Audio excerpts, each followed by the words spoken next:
안녕하십니까, 알림이 황희두입니다. 방금 전 속보가 떴습니다. 윤석열 대통령이 26일 국빈 만찬을 가진다는 건데요. 하버드에 가서 강연까지 한다고 합니다. 자유를 위협하는 가짜뉴스에 대한 강연을 한다는데 본인의 실제 경험담을 얘기하는 거 아닙니까? 그리고 하버드대 석좌교수와 뭔 토론을 하며 학생들과 대화 시간은 제대로 가질 수 있겠냐고요.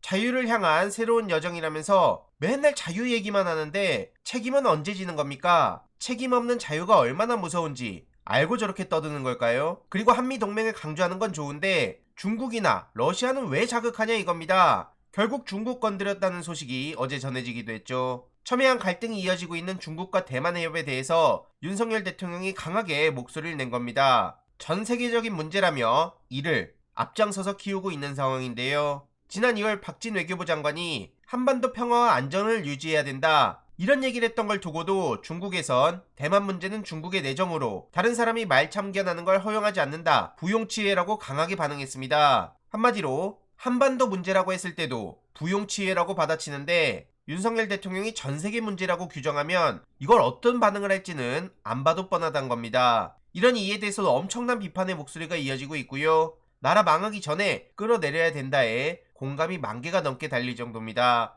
도대체 왜 앞장서서 여기저기 시비 걸고 다니냐, 외교가 장난이냐, 이런 반응들이 나오고 있고요. 최근 러시아에서도 경고를 날리기도 했죠. 그런데 이에 대해서 대통령실은 이건 가정적 상황에 대해서 얘기하는 거다, 코멘트하지 않겠다, 이렇게 그냥 넘어가려 하고 있습니다. 우크라이나의 민간인 대규모 공격 발생 시 군사 지원을 고려하겠다, 최근 윤석열 대통령이 했던 말이고요. 계속 우크라이나 쪽에 힘을 보태는 모습이 여러모로 공개가 되며 러시아에선 한국이 우크라이나에 무기 공급하기 시작하면 간접적으로 특정 분쟁에 개입하는 단계를 의미한다, 이렇게 경고를 날린 겁니다. 이러니 당연히 우려의 목소리가 나올 수밖에 없는 거고요. 미국한테는 반도체법 뒤통수 맞아, 일본한테는 위안부 비용 삥 뜯겨, 중국한테 대놓고 왕따 당해, 러시아한테는 전쟁 협박받아, 북한은 미사일 쏴대, 대한민국을 망치고 있다는 반응이 나올 수밖에 없는 거죠. 이런 와중에 국내 문제도 매우 심각한데요. 최근 김문수 경산호위 위원장이 주 69시간제 폐기될 수도 있다, 이런 입장을 라디오에 나와서 전했는데 개인적인 견해라고 했지만 현직 경산호위 위원장의 발언이기에 폐기하기로 방침 정한 거 아니냐, 이런 얘기가 나오자 대통령실에선 곧바로 그런 바도 없고 결정 내릴 단계도 아니다 하면서 신중론을 유지한 겁니다. 의견 수렴 결과를 보고 결정할 일이라고 하는데 본인들이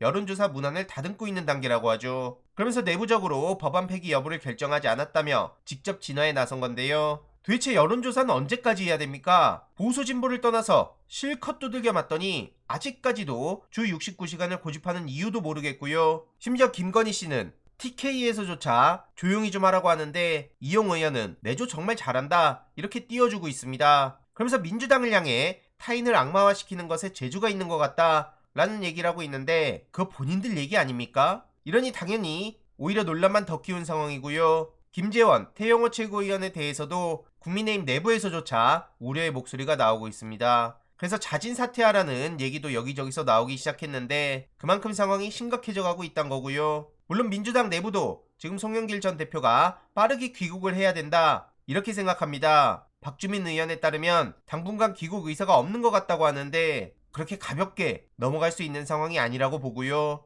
인적 쇄신을 확실하게 해야 된다고 봅니다. 지금 상황이 심각한 것도 맞습니다. 의사와 예술가도 시국선언에 나섰고요. 충남에서도 시국선언에 나섰죠. 교수 3,000명 넘게 윤석열 고등교육 정책에 반대한다며 기자회견을 열기도 했는데요. 그만큼 상황이 심각하기에 여기에도 에너지를 쏟아야 되지만 민주당 내부의 변화도 결코 가볍게 넘어갈 수 없다고 생각합니다. 그리고 오늘 저녁 6시 국회의원회관 제2소회의실에서 프로젝트 둥지 발대식과 함께 제 강연이 있는데요. 관심 있으신 분들을 위해 댓글로 관련 링크를 고정해두도록 하겠습니다. 이번 내용도 유익했다면 구독, 좋아요, 알림 설정, 멤버십 가입 정말 큰 힘이 된다는 점 말씀드리고 싶습니다. 주위에 널리 공유 부탁드립니다.